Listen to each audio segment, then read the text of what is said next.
اعوذ باللہ من الشیطان الرجیم بسم اللہ الرحمن الرحیم ومن الناس من یشری نفسہ ابتغاء مرضات اللہ واللہ رؤوف بالعباد یا ایہا الذین آمنوا ادخلوا فی السلم کافہ ولا تتبعوا خطوات الشیطان انہ لکم عدو مبین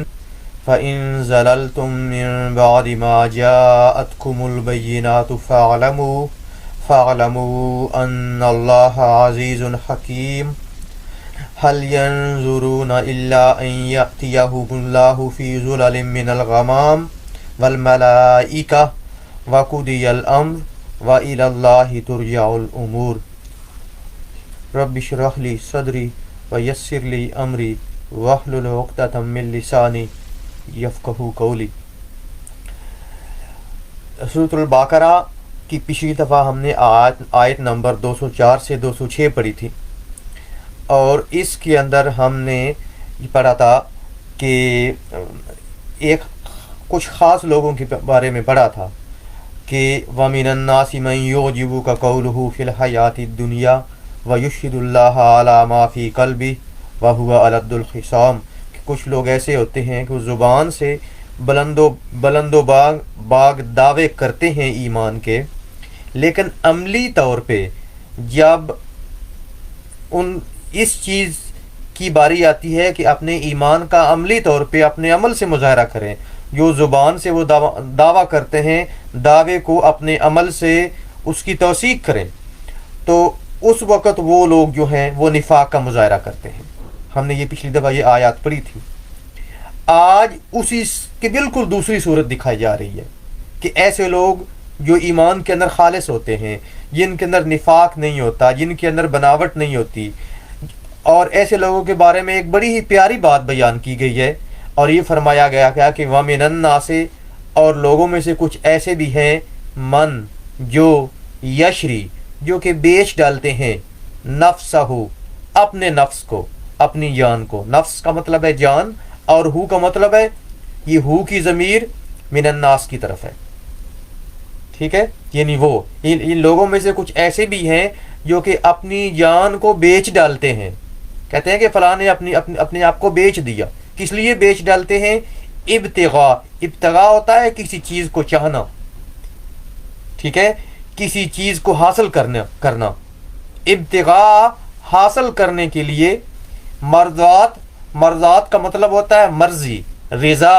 خوشنودی۔ مرضی آپ لفظ سنتے ہیں، اسی سے ملتا جلتا ہے۔ مرضات خوشنودی، اور رضا اللہ کی۔ سو یہ مرضات اللہ کی خوشنودی، یہ مرکب اضافی ہے، ٹھیک ہے، جس میں اللہ مضاف الیہ ہے، اور مرضات جو ہے یہ اضافت ہے، ٹھیک ہے۔ اس میں دیکھیں نا، جس طرح میں نے بتایا تھا آپ کو تھوڑی سی، میں نے کہا تھا کہ عربی کے اندر اگر کوئی سبجیکٹ ہو، یعنی فاعل ہو، کام کرنے والا، تو اس کے آخر میں پیش آتی ہے۔ آبجیکٹ ہو، یعنی جس کے مفعول ہو، جس کے اوپر کام ہو رہا ہے، اس کے آخر میں زبر آتی ہے۔ اور مضاف الیہ ہو، یعنی جس کی طرف کسی چیز کا ریلیشن شپ یا اضافت کسی چیز کی طرف کی جا رہی ہے، جیسے کہتے ہیں کتاب اللہ ہے، ٹھیک ہے، تو مضاف الیہ کے آخر میں زیر آتی ہے۔ یہ بہت بڑا ایک قاعدہ ہے عربی کے اندر۔ تو یا مرضات اللہ ہے، اللہ کے آخر کے اندر زیر آ رہی ہے، تو مطلب ہوگا اللہ تعالیٰ کی خوشنودی، ٹھیک ہے۔ تو یہاں مطلب ہوا کہ وَمِنَ النَّاسِ مَن يَشْرِي نَفْسَهُ ابْتِغَاءَ مَرْضَاتِ اللَّهِ، کہ لوگوں میں سے کچھ ایسے بھی ہیں جو کہ اللہ کی خوشنودی کے لیے، اللہ کی رضا کے لیے، اللہ کی خوشی حاصل کرنے کے لیے اپنی جان تک کو بیچ ڈالتے ہیں۔ یہ صحیح مفہوم یہ ہے کہ لوگوں میں سے کچھ ایسے بھی ہیں، ایک تو ہوتا ہے نا کہ نماز پڑھ لی، روزہ رکھ لیا، یہ ہم بھی کر لیتے ہیں الٹے سیدھے اعمال، ٹھیک ہے، اللہ قبول فرمائے ہماری محنت، ٹھیک ہے، لیکن کچھ لوگ ایسے ہوتے ہیں کہ جو اتنی زیادہ کوشش کرتے ہیں اللہ کو خوش کرنے کے لیے کہ اپنی جان تک کو اللہ کی خوشی حاصل کرنے کے لیے بیچ ڈالتے ہیں، ٹھیک ہے۔ اب یہ بات، ویسے تو یہ حکم عام ہے، لیکن اس کا جو سبب نزول ہے وہ خاص ہے، اور مفسرین لکھتے ہیں کہ یہ آیت جو ہے وہ بنیادی طور پہ ایک حضرت وسلم کے صحابی تھی، حضرت صہیب بن سنان رومی رضی اللہ تعالیٰ عنہ، ان کے بارے میں نازل ہوئی کہ جب انہوں نے ارادہ کیا، انہوں نے ہجرت کا مکے کی طرف، ٹھیک ہے، اور یہ ہجرت کر کے ابھی مکے سے نکلے تھے تو ان کو مشرکین مکہ نے ان کو پکڑ لیا۔ اب یہ بڑے ماہر تیر انداز تھے، ان کے پاس بہت سارے تیر تھے، انہوں نے تیر سامنے کر لیے۔ مشرکین مکہ کو کہا تم جانتے ہو کہ میں بہت اچھا تیر انداز ہوں، میرا نشانہ خطا نہیں جاتا، تو میرے پاس جتنے تیر ہیں میں پہلے اس سے تمہارا مقابلہ کروں گا، یہ تیر بھی ختم ہو گئے تو میں اپنی تلوار سے مقابلہ کروں گا تمہارا، یہاں تک کہ میری تلوار بھی ٹوٹ جاؤ، اس کے بعد میں تمہیں اس کے بغیر بھی مقابلہ کروں گا تلوار ٹوٹ گئی تو، اور جب تک میں زندہ ہوں میری طرف تم نہیں آ سکتے۔ لیکن یہ ذہن میں رکھو، میں تو بجائے اس کے میں تمہیں ایک اور بات کہتا ہوں، میرا ڈھیر سارا مال اسباب ہے مکہ کے اندر، یہ ہے کہ مال اٹھا کے تو نہیں نکلے تھے، میں تمہیں اس کا پتہ دیتا ہوں، فلاں جگہ پڑا ہے، یعنی کہیں اپنے پیسے چھپا کے یا رکھ کے آئے ہوں گے اپنے جتنے بھی، اور اچھے خاصے مالدار آدمی تھے، کہ وہاں جا کے لوگ میں تم اس کا پتہ دیتا ہوں، مجھے جانے دو اسلام کی طرف اور مدینہ کی طرف، اور میرا وہ سارا مال لے لو اور مجھے چھوڑ دو۔ تو مشرکین مکہ نے یہ بات مان لی اور وہ سارا مال لے لیا اور ان کو جانے دیا۔ جب مدینہ پہنچے اور رسول اللہ صلی اللہ علیہ وسلم کو اس بات کی خبر کی تو رسول اللہ صلی اللہ علیہ وسلم نے بے اختیار فرمایا کہ رابح البیہ صہیب، رابح البیہ صہیب، رابح البیہ صہیب، 3 دفعہ نے فرمایا کہ رابح، کہ صہیب کی تجارت نے اس کو نفع دیا، صہیب کی تجارت نے، صہیب نے اپنی تجارت سے بہت ہی فائدہ اٹھایا، اپنی تجارت میں جو انہوں نے اللہ تعالیٰ سے تجارت کی کہ اپنا مال اور اسباب سب کچھ دے کے اپنا ایمان بچا لیا، انہوں نے بہت اچھی تجارت کی۔ ایک اور روایت کہتا ہے کہ رابح بیع ابا یحییٰ، رابح بیع ابا یحییٰ، رابح بیع ابا یحییٰ، ابا یحییٰ ان کا لقب تھا، ٹھیک ہے، کہ ابو یحییٰ جو ہیں یعنی صہیب، انہوں نے ان کی تجارت نے ان کو بہت زیادہ نفع دیا، انہوں نے اپنی تجارت سے انہوں نے فائدے کا سودا کیا، انہوں نے عربی کے محاورے، اردو کے محاورے، انہوں نے بڑے فائدے کا سودا کیا کہ مال سارا دے دیا لیکن جو ہے انہوں نے اپنے ایمان کو بچا لیا، ایمان دار السلام کی طرف آ گئے، ٹھیک ہے۔ تو یہ بھی واقعہ ہے اور کچھ اور واقعات بھی ہیں، ایک تو ان کے بارے میں حدیث تفاسیر کے اندر آتا ہے، دوسرا اس بارے میں یہ بھی آتا ہے، پچھلی دفعہ میں نے واقعہ سنایا تھا کہ ایک تھا واقعہ ذات الرجیق، رجی کا ایک واقعہ مشہور ہے کہ رسول اللہ صلی اللہ علیہ وسلم کے پاس ایک علاقے کے، یہ ایک قریہ علاقہ تھا، قریہ وغیرہ، وہاں کے کچھ لوگ رسول اللہ صلی اللہ علیہ وسلم کے پاس آئے کہ ہم اسلام قبول کر چکے ہیں تو ہمیں ہمارے پاس تعلیم کے لیے کچھ لوگوں کو بھیج دیں۔ تو رسول اللہ صلی اللہ علیہ وسلم نے حضرت عاصم بن عمر، حضرت عمر فاروق کے بیٹے عاصم تھے، ان کے نانا تھے حضرت عاصم بن ثابت، تو رسول اللہ صلی اللہ علیہ وسلم نے ان کی سربراہی میں بخاری شریف کی روایت کے مطابق 10 بندوں کو بھیجا، جن میں حضرت خبیب رضی اللہ عنہ بھی تھے، حضرت خبیب بن الارت رضی اللہ تعالیٰ عنہ وہ بھی شامل تھے۔ تو رسول اللہ صلی اللہ علیہ وسلم نے ان 10 صحابہ کرام کو بروایت بخاری شریف ان لوگوں کے ساتھ بھیجا کہ ان کی تعلیم کے لیے۔ اب جب وہ لوگ جا رہے تھے تو جدہ اور مکہ کے درمیان نا، یہ جدہ کے قریب کر کے اور مدینہ، جدہ اور مدینہ کے درمیان یا مکہ اور مدینہ کے درمیان کہہ لیں، ایک جگہ آتی ہے رجی کا چشمہ تھا، ٹھیک ہے۔ تو اس جگہ ان لوگوں نے وعدہ خلافی کی، یعنی جو تعلیم کے لیے صحابہ کرام کو ساتھ لائے تھے، انہوں نے ان کے پیچھے ایک قبیلہ تھا بنو حذیل غالباً، انہوں نے اس قبیلے کے لوگوں کو ان کے پیچھے لگا دیا، پہلے سے پلان بنا رکھا ہوگا، 100 تیر انداز ان کے پیچھے لگ گئے۔ اب یہ ایک ٹیلے پہ چڑھ گئے جان بچانے کے لیے، لیکن ظاہر ہے کہ مقابلہ کرتے کرتے جب تو انہوں نے لیکن یہ جان سا دیا کہ اگر تم لوگ اپنے آپ کو ہمارے حوالے کر دو گے تو ہم تمہیں کچھ نہیں کہیں گے۔ لیکن صحابہ کرام نے پہلے تو مقابلہ کیا، لیکن یہ 3 صحابہ کرام حضرت خبیب رضی اللہ عنہ اور 2 اور صحابی تھے، انہوں نے اپنے آپ کو جو ہے جب حوالے کیا تو ان لوگوں نے ان کو باندھ لیا بجائے امان دینے کے، اور جا کے غلام بنا کے مکے والوں کے ہاتھوں کے اندر ان کو غلام بنا کے بیچ دیا۔ اور اس وقت تک غزوہ بدر ہو چکی تھی، تو حضرت خبیب اور ان لوگوں کے ہاتھوں کچھ سردار جو تھے وہ مکے کے جنگ بدر کے اندر مارے گئے تھے۔ تو ان لوگوں نے پھر جو ہے ان کو شہید کر دیا، اور کہا جاتا ہے حضرت خبیب رضی اللہ عنہ کو جب یہ شہید کرنے لگے، سولی دینے لگے، پھانسی دینے لگے، تو انہوں نے کہا مجھے اجازت دیں 2 رکعت نفل پڑھ لو۔ تو انہوں نے پھر 2 رکعت نفل کی پڑھی، اور کہا کہ اگر تم یہ نہ سمجھتے نا کہ موت سے ڈر کے میں کہہ رہا ہوں، تو میں تمہیں 2 رکعت اور جو ہے وہ رکعت نماز پڑھتا۔ اور کہتے ہیں کہ یہ پھانسی کے موقع پہ 2 رکعت نفل پڑھنے کی جو سنت ہے یہ ان سے سٹارٹ ہوئی، حضرت خبیب سے۔ پھر ان کو جب ان صحابہ کرام کو، یہ 2 صحابہ کرام جو مکہ والے کے حوالے کیے گئے تھے، یہ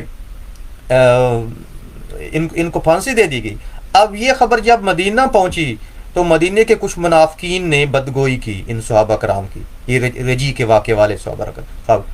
جو رجی میں شہید ہوئے تھے۔ تو جب انہوں نے غیبت کی منافقین نے، تو پھر ان منافقین کی غیبت کو واضح کرنے کے لیے تو پچھلی آیات نازل ہوئی جو ہم نے پچھلی دفعہ پڑھی تھی کہ وَمِنَ النَّاسِ مَن يُعْجِبُكَ قَوْلُهُ فِي الْحَيَاةِ الدُّنْيَا وَيُشْهِدُ اللَّهَ عَلَى مَا فِي قَلْبِهِ وَهُوَ أَلَدُّ الْخِصَامِ وَإِذَا تَوَلَّىٰ سَعَىٰ فِي الْأَرْضِ لِيُفْسِدَ فِيهَا وَيُهْلِكَ الْحَرْثَ وَالنَّسْلَ وَاللَّهُ لَا يُحِبُّ الْفَسَادَ وَإِذَا قِيلَ لَهُ اتَّقِ اللَّهَ أَخَذَتْهُ الْعِزَّةُ بِالْإِثْمِ فَحَسْبُهُ جَهَنَّمُ وَلَبِئْسَ الْمِهَادُ۔ کچھ لوگ ہوتے ہیں زبان سے تو بڑے بڑے دعوے کرتے ہیں، لیکن ان کو موقع مل جائے تو بہت بڑے جھگڑالو ہیں اور سخت قسم کے منافق ہیں۔ تو یہ تو ان کی مذمت کے اندر اتری، یہ جو منافقین تھے جنہوں نے حضرت خبیب رضی اللہ عنہ تو ان کے ساتھیوں کی جنہوں نے بدگوئی کی تھی، اور حضرت خبیب اور ان کے ساتھیوں کے لیے یہ اگلی آیت اتری جو ہم نے آج پڑھی ہے کہ وَمِنَ النَّاسِ مَن يَشْرِي نَفْسَهُ ابْتِغَاءَ مَرْضَاتِ اللَّهِ، کہ لوگوں میں سے کچھ ایسے بھی ہیں جو اپنے آپ کو اپنی جان تک کو بیچ ڈالتے ہیں اللہ تعالیٰ کی مرضی کے لیے، اللہ تعالیٰ کی رضا کے لیے، اللہ تعالیٰ کی خوشنودی کے لیے۔ ٹھیک ہے، یہ آیت نازل۔ تو اس آیت کی تفسیر کے اندر مختلف صحابہ کرام کے واقعات ہیں اور سارے ٹھیک ہیں، اور آج کل بھی یہ آیت اس کا حکم عام ہے، یعنی قیامت تک کے لیے جو بندہ اللہ تعالیٰ کی خوشنودی حاصل کرنے کے لیے آپ میں سے بھی اپنی جان تک کو بیچ دیتا ہے، یعنی اپنی ساری قوت لگا دیتا ہے، اپنی ساری توانائیاں لگا دیتا ہے، اپنے ساری استطاعت لگا دیتا ہے، اپنا سب کچھ جو لگا دیتا ہے، اور چاہتا ہے کہ میرا اللہ مجھ سے خوش ہو جائے، تو یہ آیت اس بندے کے لیے آج بھی قیامت تک کے لیے موجود ہے۔ جس طرح فرض کریں آگے رمضان آ رہا ہے، تو رمضان کے اندر اگر ہم اس طرح کوشش کرتے ہیں جس طرح اللہ تعالیٰ کا حکم ہے کہ فرمایا من صام رمضان ایمانا و احتسابا غفر له ما تقدم من ذنبه، کہ اس نے رمضان کے روزے رکھے ایمان کے ساتھ اور اللہ تعالیٰ سے اجر کی امید میں، اپنا احتساب کرتے ہوئے، یعنی اللہ تعالیٰ سے ڈر کے اس کی پوری رمضان کی رعایت کرتے ہوئے اس کے اندر اپنی ہر طرح کے فرائض دینی اور دنیاوی ٹھیک طرح کیے اپنی، اور یہ کہ رمضان کے اندر جو کچھ اپنی اصلاح کی اس کو باقی زندگی میں بھی اس نے اس کو رمضان کے بعد بھی رکھا، اسی طرح اپنے اوپر لاگو۔ ٹھیک ہے، تو غفر له ما تقدم من ذنب، اس کے اللہ تعالیٰ پچھلے سارے گناہ معاف کر دیتا ہے۔ مثلا یہ تو آگئی رمضان کے دن کے بارے میں، اور دوسری حدیث رمضان کی رات کے بارے میں آگئی، وہ بھی بڑی پیاری حدیث کہ من قام رمضان ایمانا و احتسابا، جس نے رمضان کی راتوں کے اندر قیام کیا ایمان کے ساتھ اور اللہ تعالیٰ سے بخشش کی۔ رات کا قیام اگرچہ سنت موقدہ ہے، لیکن یہ ہے کہ اس کے اندر پوری کوشش کی زیادہ سے زیادہ، یعنی جس طرح میں نے حدیث سنائی تھی پہلے کبھی کہ رسول کی حدیث ہے کہ جو بندہ امام کے ساتھ شروع کرتا ہے رات کی نماز یعنی عشاء کی نماز، اور پھر امام کے ساتھ وہ فنش کرتا ہے، امام جتنے بھی پڑھتا ہے 8 پڑھے 20 پڑھے، اس کے بعد وطر امام کے ساتھ پڑھ کے جو بندہ، تو وہ ایسا ہے جیسے اس نے پوری رات عبادت کی۔ اور من قام رمضان کا مطلب یہ ہے کہ جس نے رمضان کی ساری راتیں یہ عمل پوری طرح ادا کیا، اور رمضان کی راتوں کے اندر بھی گناہوں سے بچا اور دل کے اندر روزہ رکھا تو غفر لہ ما تقدم من ذنبہ۔ اب یہاں جان لگا دینا رمضان کے اندر بھی اللہ تعالیٰ کو خوش کرنے کے لیے، یہ بھی اسی میں آتا ہے کہ وَمِنَ النَّاسِ مَن يَشْرِي نَفْسَهُ ابْتِغَاءَ مَرْضَاتِ اللَّهِ، کہ لوگوں میں سے کچھ ایسے بھی ہیں جو کہ اللہ تعالیٰ کی خوشنودی، اللہ تعالیٰ کی رضا کے لیے اپنی جان تک کو بیچ دیتے ہیں، ٹھیک ہے، اپنی جان کا سودا بھی کر لیتے ہیں، اپنی سب کچھ لگا دیتے ہیں اللہ تعالیٰ کو خوش کرنے کے لیے۔ واللہ، اور اللہ تعالیٰ رؤوف، بہت مہربان ہے، بالعباد، اپنے بندوں کے ساتھ، اور اللہ تعالیٰ اپنے بندوں پہ بہت مہربان ہے۔ واسعت رحمتی کل شیء، اللہ تعالیٰ خود کہتے ہیں کہ میری رحمت ہر چیز کو شامل ہے۔ تو مسلمانوں کے ساتھ تو بالمؤمنین رؤوف الرحیم، اللہ تعالیٰ مسلمانوں کے ساتھ تو خاص طور پہ اللہ تعالیٰ کی مہربانی ہے اگر مسلمان اپنی مرضی کو اللہ تعالیٰ کے حوالے کر دے، کیونکہ آپ کو پتہ ہے کہ اللہ تعالیٰ نے یہ حدیث شریف بھی ہے کہ اے بندے، اگر تو اپنی مرضی کو میرے حوالے کر دے گا تو میں تجھ کو وہ دوں گا جو تو چاہتا ہے، اور اگر تو اپنی مرضی کرے گا، میری مرضی کے مطابق اپنی مرضی کو نہیں چھوڑے گا، تو پھر تو مجھ کو چھوڑ کے تو جس چیز کے پیچھے پڑے گا تو پھر میں تجھے اس چیز کے اندر تھکا دوں گا، اور پھر بھی ملے گا تجھے اتنا ہی، ہوگا وہی جو میری چاہت ہے۔ تو اس کے اندر یہ ہے کہ بندہ جو ہے وہ اللہ تعالیٰ کی مرضی پہ اپنے آپ کو چھوڑ دے، اپنی زندگی کے فیصلے، اپنے شب و روز، اپنے کام، اپنے مشغلے، اپنا فارغ وقت، ایون تفریح کا ٹائم، تفریح بھی ایسی کرے جس سے اللہ تعالیٰ نے منع نہ کیا، ٹھیک ہے۔ اب یہ تو بات ہوگی اس چیز کی۔ دوسری اگلی آیت ہے کہ یا ایھا الذین آمنوا، اے ایمان والو، ادخلوا، داخل ہو جاؤ، ادخل ہوتا ہے داخل ہو جاؤ، اور ادخلوا تم سارے داخل ہو جاؤ، فی السلم، سلم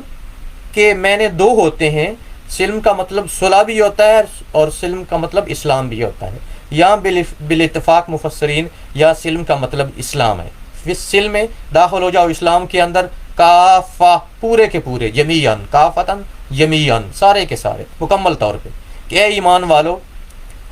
اسلام کے اندر پورے کے پورے داخل ہو جاؤ، ٹھیک ہے، ٹھیک ہے۔ اچھا، اور اگلی بات کیا فرمائی، اس بات کو سمجھیے گا، فرمایا ولا،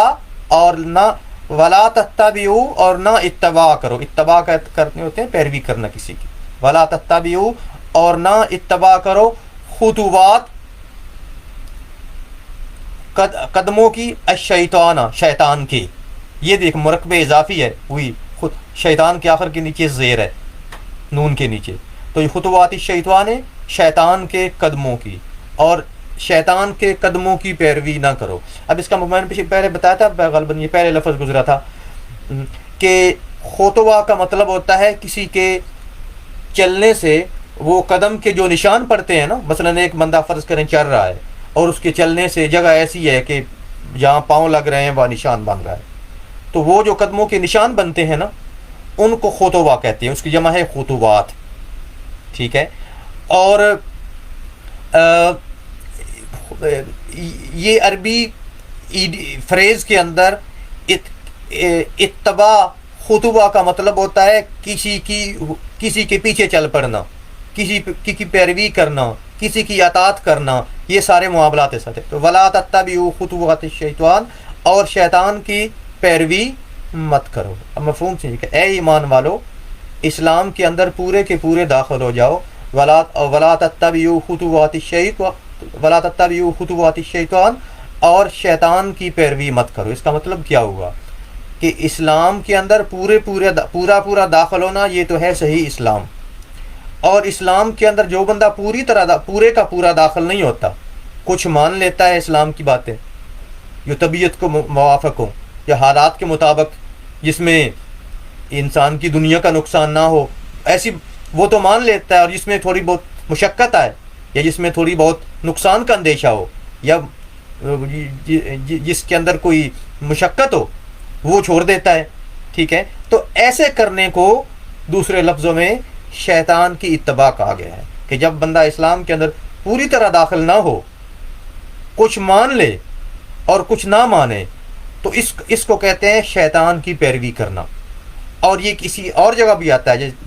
جس طرح قرآن مجید نے یہودیوں کے بارے میں فرمایا، آپ نے پہلے پارے کے اندر پڑھا تھا کہ اللہ تعالیٰ اللہ تعالیٰ نے یہودیوں کے بارے میں کیا کہا تھا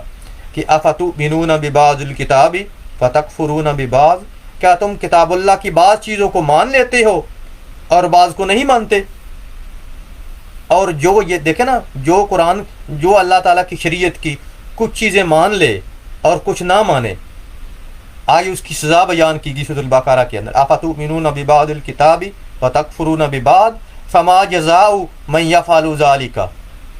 تو جو بندہ اس طرح کرے، یعنی بعض چیزیں مان لے اللہ تعالیٰ کی احکامات اور بعض جو ہے وہ نہ مانے، فما جزاء من یفعل ذلک الا خزی فی الحیاۃ الدنیا، اس کی سزا اس کے علاوہ اور کچھ نہیں ہے، اس کا بدلہ کہ دنیا کی زندگی کے اندر خزی، ذلت، وَيَوْمَ الْقِيَامَةِ يُرَدُّونَ إِلَىٰ أَشَدِّ الْعَذَابِ، اور آخرت کے اندر اللہ تعالیٰ اس کو سخت ترین عذاب دیں گے۔ تو یہ اللہ تعالیٰ کی کتاب کو میں سے، اللہ تعالیٰ کی کتاب میں اللہ تعالیٰ کے احکامات میں سے کچھ کو مان لینا، کچھ کو نہ ماننا، یہ سزا بیان کی کہ ایسے لوگوں کو دنیا کے اندر ذلت اور آخرت کے اندر سخت ترین عذاب دیا جاتا ہے جو بندے یہ روش رکھتے ہیں۔ یعنی ایک زندگی کی، دیکھیں نا، ایک بندے زندگی کی روش اس طرح کی بنا لیتے، ٹھیک ہے، کہ کچھ آسان مان لیا، مشکل چھوڑ دیا، کچھ چیزیں اسلام کی مان لی، کچھ چیزیں چھوڑ دی، تو ان کے بارے میں یہ فرما دیا گیا کہ ایسے لوگوں کی سزا کیا ہے۔ اور شیطان کی پیروی کیوں نہ کرو، انہ لکم عدو مبین، بے شک وہ تمہارا کھلا دشمن ہے، جس طرح کسی اور جگہ بتایا گیا کہ شیطان جو ہے وہ کیا کہتا ہے، انما یامرکم بالسوء، کہ وہ تو حکم کرتا ہے برائی کا۔ تو ان جو یہ یہود سے جو مسلمان ہوئے تھے صحابہ کرام، انہوں نے کہا کہ اے رسول اللہ صلی اللہ علیہ وسلم، ہفتے کے دن کی ہم تعظیم کرتے تھے جب تک موسیٰ علیہ السلام کی شریعت پہ تھے، اور اونٹ کا گوشت ہم نہیں کھاتے تھے کیونکہ ان کی شریعت کے اندر حرام قرار دیا گیا تھا۔ اب اسلام میں آپ نے آ کے ہمیں یہ تو نہیں، آپ کے اندر کوئی ہفتے کے دن کے تعظیم سے منع تو نہیں کیا گیا، اور obviously ہفتے کے دن کی تعظیم سے اسلام نے کچھ منع تو نہیں کیا تھا، اور گوشت، اونٹ کا گوشت کھانا شریعت محمدی کے اندر کوئی فرض تو نہیں قرار دیا، نہ بھی کھائیں تو ٹھیک ہے، تو کیا ہمیں اجازت دیجئے کہ ہم بدستور ہفتے کے دن کی تعظیم کرتے رہیں اور اونٹ کا جو گوشت ہے اس سے اجتناب کرتے رہیں؟ اس طرح ہم اسلام کی کسی چیز کی مخالفت بھی نہیں ہوگی اور موسیٰ علیہ السلام کی شریعت کے اوپر بھی عمل ہو جائے گا۔ دیکھیں نا، اب اگر آپ دیکھیں تو اس کی نیت بڑی اچھی تھی کہ رسول اللہ صلی اللہ علیہ وسلم کی شریعت کی مخالفت بھی نہ ہو، یعنی اسلام نے کسی اور موسیٰ علیہ السلام کی شریعت کے اوپر بھی عمل ہو جائے۔ اس طرح آج کل کوئی شک نکال لے کہ ہم ایسا کام کرتے ہیں کہ اتفاق بین المذاہب میں ہم جو یہودی ہیں ان کے مذہب یا عیسائیوں کی جو مذہب کے اندر جو چیزیں ہیں جو اسلام نے منع نہیں کی ان کو فالو کرنا شروع کر دیتے ہیں۔ مذہبی چیزوں کی بات اس طرح کی چیز یا سائنس اینڈ ٹیکنالوجی کی، مذہبی جو اور ان چیزوں کی جو کہ اسلام کے اندر منع نہیں ہے۔ تو رسول اللہ صلی اللہ علیہ وسلم جب انہوں نے صحابہ کرام نے یہ اسلام سے اس کی اجازت آئی، تو اس وقت اللہ تعالیٰ نے یہ آیات نازل کی کہ یا ایھا الذین آمنوا ادخلوا فی السلم کافہ، کہ اسلام کے اندر پورے داخل ہو جاؤ۔ اسلام کے اندر آنے کے بعد کسی دوسرے مذہب کے کسی ایسے شعار کی پیروی کرنا جس کا حکم اسلام نے نہیں دیا، وہ شرعاً منع ہے، یاد رکھیے، اور وہ بدعت شمار ہوتی ہے۔ تو دیکھیں نا، یہاں آؤٹ آف اسلام کوئی ایسی چیز جو کہ بعض پرانے انبیاء کی شریعتوں کے اندر ان کا حکم بھی تھا لیکن شریعت اسلامی کے اندر حکم نہیں تھا، تو رسول اللہ صلی اللہ علیہ وسلم نے اس سے بھی منع فرما دیا، قرآن مجید نے بلکہ یہ منع فرما دیا اس سے، یہاں دیکھ لیجئے۔ تو اپنے طور پہ اگر کوئی بندہ مذہب کے اندر کوئی شعار شروع کر لے، کسی خاص دن کی تعظیم شروع کر لے، اس کو پھر عبادت سمجھے، یا اس طرح کوئی چیز بندہ کر لے کہ فلاں چیز جو ہے اپنے اوپر حلال یا حرام کر لے، ٹھیک ہے، اس میں وہ چیز شامل نہیں ہے کہ مثال کے طور پہ میڈیکلی آپ کو کوئی چیز کھانا منع ہے اور آپ نہیں کھاتے، وہ اور چیز ہے، لیکن ویسے بندہ کسی حلال چیز کو اپنے اوپر حرام کر لیتا ہے، ٹھیک ہے، تو کہتے ہیں علماء کہتے ہیں زندگی میں ایک دفعہ اس کو چک ضرور لے جو حلال چیز ہے، بالکل ایسا نہ ہو کہ وہ کسی چیز سے اجتناب کرے جو کہ حلال ہے، ٹھیک ہے۔ اب ایسے کرنے کو اسلام نے صاف فرما دیا کہ یہ اسلام کے اندر یہ اسلام کا حصہ نہیں ہے، بلکہ ایسا کرنا شیطان کی پیروی کرنا ہے۔ تو اس طرح پہ خاص معلوم ہو گیا کہ اللہ تعالیٰ نے حکم یہی دیا ہے کہ ادخلوا فی السلم کافہ، کہ اسلام کے اندر پورے داخل ہو جاؤ۔ یہ نہیں ہے کہ کچھ چیزیں اسلام کی لے لو اور کچھ چیزیں جو ہیں وہ اسلام کی نہ لو، یا کچھ چیزیں کہیں اور سے لے، ایسا کرنے کی اسلام کے اندر گنجائش یاد رکھیے گا نہیں ہے۔ تو اس چیز کی وضاحت ہوگی۔ جو بعض لوگ پوچھتے ہیں کہ فلاں دن کسی اور مذہب کا شعار ہے، مثلا 25 دسمبر لوگ پوچھ لیتے ہیں، تو اس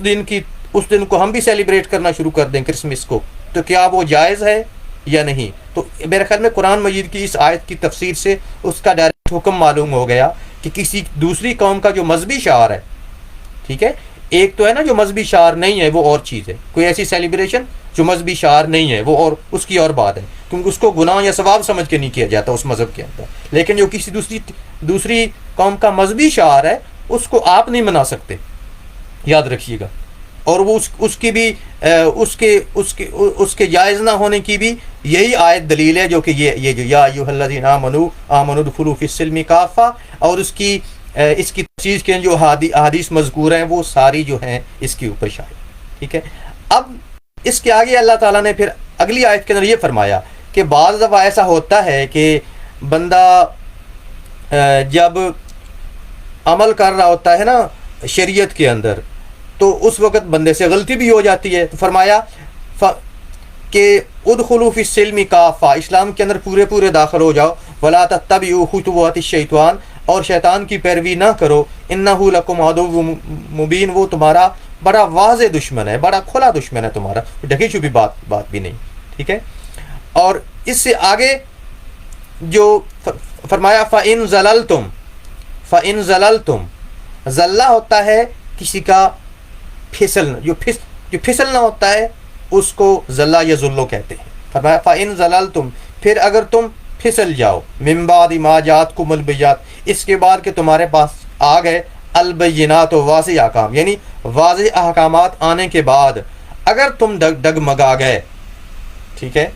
یعنی اللہ تعالیٰ نے واضح بتا دیا اسلام پورا مانو، اسلام کے حصے کرنے کی گنجائش نہیں ہے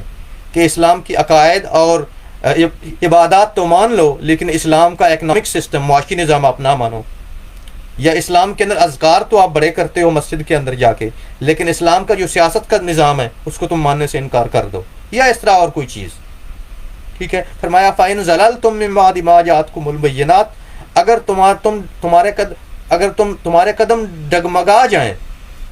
واضح احکامات آنے کے بعد، فرمایا فَاعْلَمُوا، تو یہ کان کھول کے سن لو، ان اللہ، کہ بے شک اللہ تعالیٰ عزیز، اللہ تعالیٰ غالب ہے،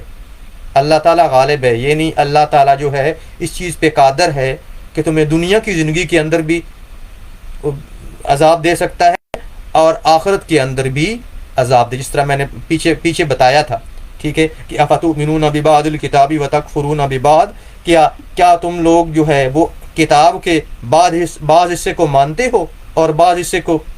نہیں مانتے، فما جزاء من یفعل ذلک منکم، تو اس کے علاوہ اور کوئی سزا نہیں ہے ان لوگوں کی جو کہ اس طرح کرتے ہیں،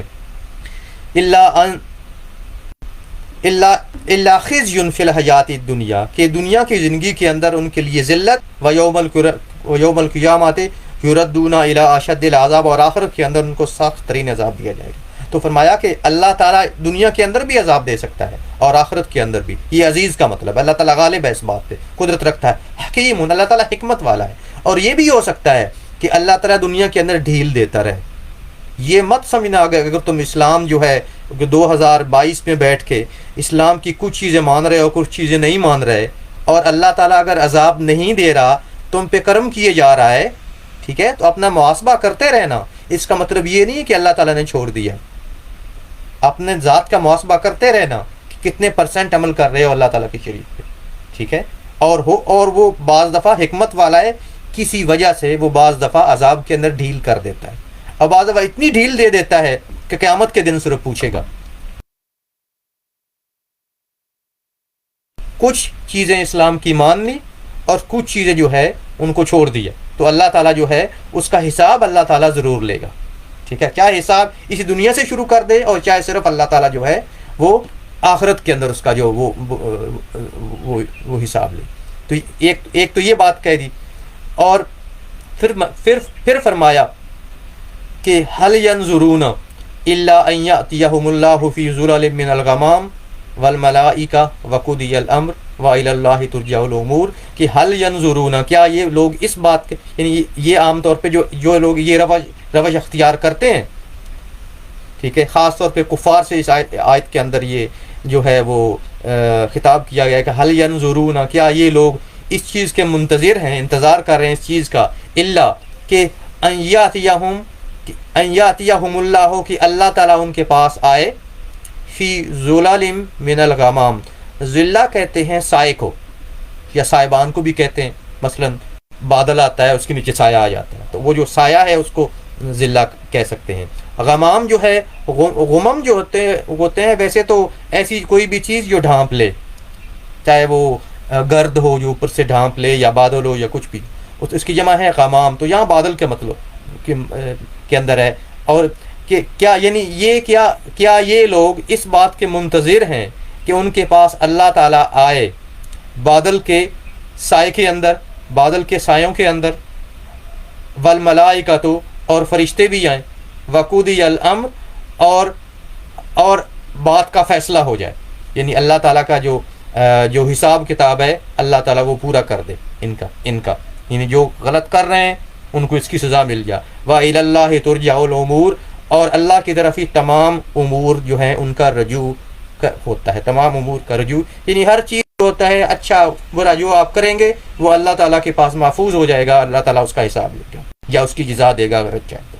اب یہاں یہ جو جا ہے کہ اس سے کیا مراد ہے کہ اللہ تعالیٰ آئے بادل کے سائبانوں کے اندر، یاد رکھیے گا اس کی صحیح کیفیت کیا ہے کہ اللہ تعالیٰ جو آئیں گے حساب کتاب کے دن بادل کے سائے کے اندر، اور فرشتے بھی اللہ تعالیٰ کے ساتھ ہوں گے، اس کی ہے تو متشابہات میں سے، اس کی ایگزیکٹ ٹائم، ایگزیکٹ کیفیت تو اللہ تعالیٰ کو پتہ ہے، یہ متشابہات میں سے ہے، دین کی وہ چیزیں جو مکمل واضح نہیں ہے۔ لیکن اس کی تشریح کے اندر ایک حدیث شریف ہے رسول اللہ صلی اللہ علیہ وسلم کی، کہ رسول اللہ صلی اللہ علیہ وسلم نے فرمایا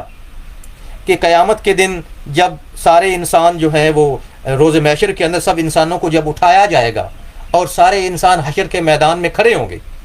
اور جب کھڑے ہوں گے جہرا تو بہت سخت ہوگا، اور وہ اتنی آپ نے سنا ہے کہ سورج سوا نیزے پہ ہوگا، یعنی اتنی گرمی ہوگی کہ، اور حدیث شریف کے اندر آتا ہے کہ لوگوں کے چہرے ایسے اوپر اٹھے ہوں گے، ایسے لوگ، اور اس وقت جب کافی دیر گزر جائے گی تو لوگ مختلف انبیاء کے پاس باری بائی آئیں گے کہ اللہ تعالیٰ کو گزارش کی جائے کہ ہمارا حساب کتاب شروع کیا جائے، یعنی جیسا بھی ہے حساب کتاب تو شروع کیا جائے نا، یا یعنی حشر کا دن کا وہ اسٹے قیام بہت ذرا مشکل ہے۔ تو تمام آپ نے وہ حدیث سنی ہوگی کہ تمام انبیاء کرام کے پاس جائیں گے، تمام انبیاء کرام جو ہیں وہ انکار کریں گے کہ ہم کسی وجہ سے، میں تفصیل میں نہیں جاؤں گا، تمام انبیاء کہیں گے نہیں ہم نہیں یہ اللہ تعالیٰ سے سفارش کریں۔ رسول اللہ صلی اللہ علیہ وسلم کے پاس جب آئیں گے تو رسول اللہ صلی اللہ علیہ وسلم کہیں گے کہ ہاں مجھے اللہ تعالیٰ نے اجازت دی ہے، میں سفارش کروں گی۔ پھر رسول اللہ صلی اللہ علیہ وسلم سجدے کے اندر گر پڑیں گے اور اللہ تعالیٰ سے گزارش کریں گے کہ حساب کتاب شروع کیا جائے۔ یہ رسول اللہ کی وہ شفاعت عامہ ہے، ان کی شفاعت کے کئی حصے ہیں نا، یہ وہ شفاعت عامہ ہے جو تمام انسانوں کے لیے ہوگی کہ حشر کی وہ سختی جو ہے اس سے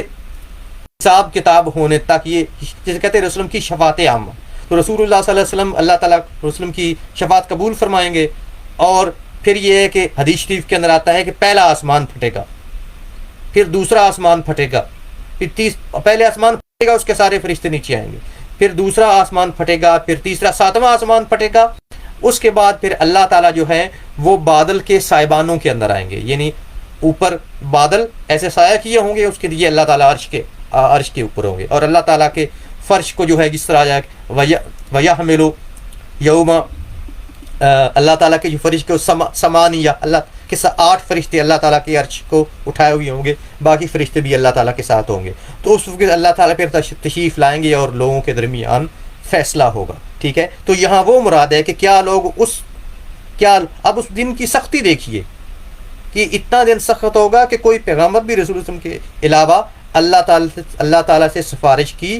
جو ہے وہ نہیں کر سکیں گے. تو فرمایا کہ یہ لوگ جو کہ اس طرح کے کام کر رہے ہیں کہ دین کو نہیں مان رہے یا آدھا مان رہے ہیں آدھا نہیں مان رہے، کیا اس لوگ کے اس دن کے منتظر ہیں جب اللہ تعالیٰ آئے گا اور تمام ہر چیز کا فیصلہ کر لے گا اور اللہ تعالیٰ اختیار رکھتا. تو اللہ تعالیٰ ہمیں جو پڑھا اور سنا ہے اس کو یاد رکھنے، سمجھنے، اس پہ عمل کرنے، اس سے دوسروں تک پہنچانے کی توفیق دے اور اسے ہمارے لیے دنیا کے اندر ہدایت کا اور آخرت کے اندر نجات کا ذریعہ بنائے. کوئی کسی کا سوال ہو تو آپ اس کو بعد میں بھی بھیج سکتے ہیں. جزاک اللہ خیر. السلام علیکم ورحمۃ اللہ.